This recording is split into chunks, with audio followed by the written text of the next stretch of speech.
కార్తీక మాసం రాగానే ఇళ్లలోనూ ఇళ్ల ముందు వాకిట్లో కూడా మళ్ళీ అలాగే ఆలయాల్లో కూడా విశేషంగా దీపాలు పెడుతూ ఉంటారు.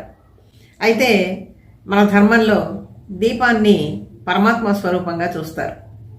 దీపం వెలిగించటము అంటే చీకటిని పారద్రోలటమే కదా. ఈ చీకటి బాహ్యమైనటువంటి చీకటే కాదు, మనిషి లోపల జన్మ జన్మల నుంచి వస్తూ ఉండేటువంటి అజ్ఞానము అనేటువంటి అంధకారాన్ని కూడా తొలగిస్తుంది దీపం. దీపం జ్యోతి పరబ్రహ్మ, దీపం సర్వతమోపహం, దీపేన సాధ్యతే సర్వం, దీపలక్ష్మీ నమోస్తుతే. మన అజ్ఞానాన్ని పోగొడుతుంది అంటే భగవత్ స్వరూపము.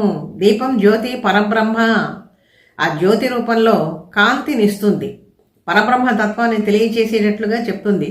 ఏ కార్యక్రమం మనం చేసుకున్నా, ఏ పూజ కానీ వ్రతం కానీ నోము కానీ ఏ కార్యక్రమం చేసినా ముందుగా హిందువులంతా కూడా దీపారాధన చేస్తారు. దీపారాధనతోనే ఆ కార్యక్రమాన్ని మొదలు పెట్టుకుంటారు. అందులో అసలు కృత్తిక నక్షత్రం కదా ఈ కార్తీక మాసానికి. కృత్తిక అగ్ని నక్షత్రం. ఆ రకంగా అగ్నిదేవుడు ద్వారానే మనం చేసినటువంటి కర్మలన్నీ కూడా ఆయా దేవతలకి సమర్పించబడతాయి. ఉదాహరణకి మహర్షులంతా కూడా పూర్వకాలంలో యజ్ఞాలు చేస్తూ ఉండేటువంటి వాళ్ళు విరివిగా. అందులో ప్రజ్వరిల్లేటువంటిది ఏంటి? ఆ యజ్ఞ అగ్ని. ఆ హోమగుండంలో ప్రజ్వరిల్లేటువంటిది అగ్ని.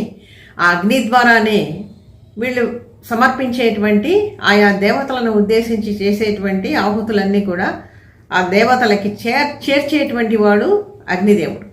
అందుకని మనం కూడా దీపం ఎందుకు వెలిగిస్తాము భగవంతుడి ముందు అంటే, మనం చేసేటువంటి ఒక ప్రార్థన కానీ పూజ కానీ ఏదైనా కానీ అది భగవంతుడికి చేరాలి అంటే దీపమే అక్కడ వాహకం అన్నమాట.